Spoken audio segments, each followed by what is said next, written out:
আন্তর্জাতিক অপরাধ ট্রাইব্যুনালের বিচারের বৈধতা চ্যালেঞ্জ করে সাবেক সেনা কর্মকর্তা জিয়াউল আহসানের আবেদনের শুনানি শেষ। 22 জানুয়ারি আদেশের দিন ঠিক করা হয়েছে। এদিকে জুলাই গণহত্যার অভিযোগে রাজধানীর যাত্রাবাড়ী থানার এসি তানজিল আহমেদ সহ 3 পুলিশ সদস্যকে গ্রেফতার দেখিয়ে কারাগারে পাঠানোর নির্দেশ দিয়েছেন ট্রাইব্যুনাল। বিচারপতি সৈয়দ গোলাম মর্তুজা মজুমদারের নেতৃত্বে 3 সদস্যের ট্রাইব্যুনাল এসব আদেশ দেন। শাকির আরজু রিপোর্ট। মানবতাবিরোধী অপরাধে বিচার কার্যক্রম শুরুর পর প্রথমবারের মতো একজন আসামি ট্রাইব্যুনালের বিচারের এখতিয়ার নিয়ে প্রশ্ন তুলেন।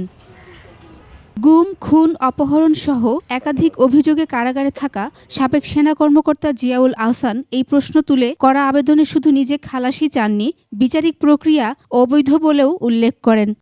ওয়ালটন এসিতে ইনস্টলেশন একদম ফ্রি। এখন যে বিচারটা হচ্ছে সেটা হচ্ছে জুলাই আগস্ট। এটা হচ্ছে একটা পলিটিক্যাল কনফ্লিক্ট। এখানে কোনো ওয়ারের বিশেষত্ব নাই এবং কোনো ওয়ার নাই। আর একটা বিষয় হচ্ছে যে এই ট্রাইব্যুনাল হচ্ছে, আমরা বলছি যে কোরাম নন জুডিস, অর্থাৎ এই ট্রাইব্যুনালের এই মামলা পরিচালনা করার কোনো ক্ষমতা নেই। বিচার নিয়ে প্রশ্ন ও বিচারকদের বিব্রত করতেই এই আবেদন করা হয় বলে জানান চিফ প্রসিকিউটর। কোনো ফৌজদারি কোর্টে যে কোর্টে বিচার হচ্ছে সেই কোর্টের কনস্টিটিউশন বা সেই কোর্ট সংক্রান্ত যে আইন, এটাকে চ্যালেঞ্জ করে ওই কোর্টেই পিটিশন করা যায় না। 1973 সালে যখন ইন্টারন্যাশনাল ক্রাইমস ট্রাইব্যুনাল অ্যাক্টটা প্রণয়ন করা হয়, সেই আইনে বলা ছিল যে এই আইন প্রণয়নের পূর্বে অথবা পরে এই আইনে বর্ণিত যত অপরাধ হয়েছে সেগুলোর বিচার করার ক্ষমতা ট্রাইব্যুনালের থাকবে।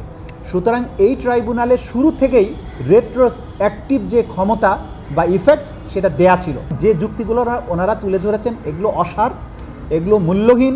এদিন জুলাই গণহত্যার অভিযোগে পুলিশের সহকারী কমিশনার তানজিল আহমেদ ও 2 কনস্টেবল হোসেন আলী ও আকরাম হোসেনকে কারাগারে পাঠানোর নির্দেশ দেন ট্রাইব্যুনাল। শাকির আরজু, একুশে টেলিভিশন, ঢাকা।